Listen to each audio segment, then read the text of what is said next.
আজকের রেসিপি হলো নিরামিষ ভাজি। আজকে রান্না করতে গিয়ে দেখি ফ্রিজে মাছ নাই, অন্যদিন ডিম থাকে, আজকে ডিমও নাই। তাই আজকে ডাল আর তার সঙ্গে নিরামিষ ভাজি বানালাম। এই হলো আমার বেগুন গাছ। গাছটার থেকে আমি বেগুন ছিঁড়ে নিচ্ছি, প্রচুর বেগুন লাগছে গাছটায়। এই হলো আমার টমেটো গাছ, এখান থেকে আমি টমেটো ছিঁড়ে নিচ্ছি।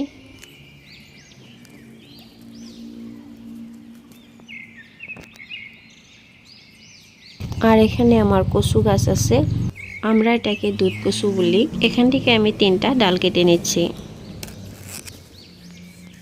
চলুন তাহলে রেসিপিটা দেখে নিই। এখানে আমি ফ্রাই প্যান বসিয়ে দিচ্ছি, তেল দিয়ে দিচ্ছি। তেল হালকা গরম হওয়ার পর পেঁয়াজ কুচি আর কাঁচামরিচ দিয়ে নিলাম।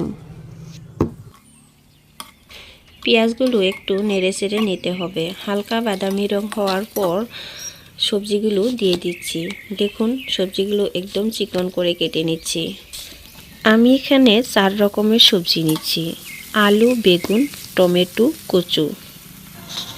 আপনাদের কাছে যদি ভিডিওটা ভালো লাগে একটি লাইক দিয়ে দিবেন আর চ্যানেলটাকে সাবস্ক্রাইব করে নেবেন।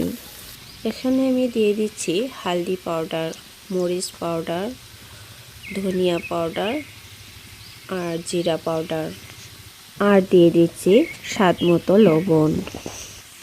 এই নিরামিষ ভাজি রান্না করতে আমার 15 মিনিটের মতো সময় লাগছে। সব মশলা দেওয়ার পর ভালো করে নেড়েচেড়ে নিতে হবে। আপনারা অবশ্যই এই ভাজিটা ট্রাই করে দেখবেন আর আমাকে কমেন্ট করে জানাবেন কেমন লাগছে।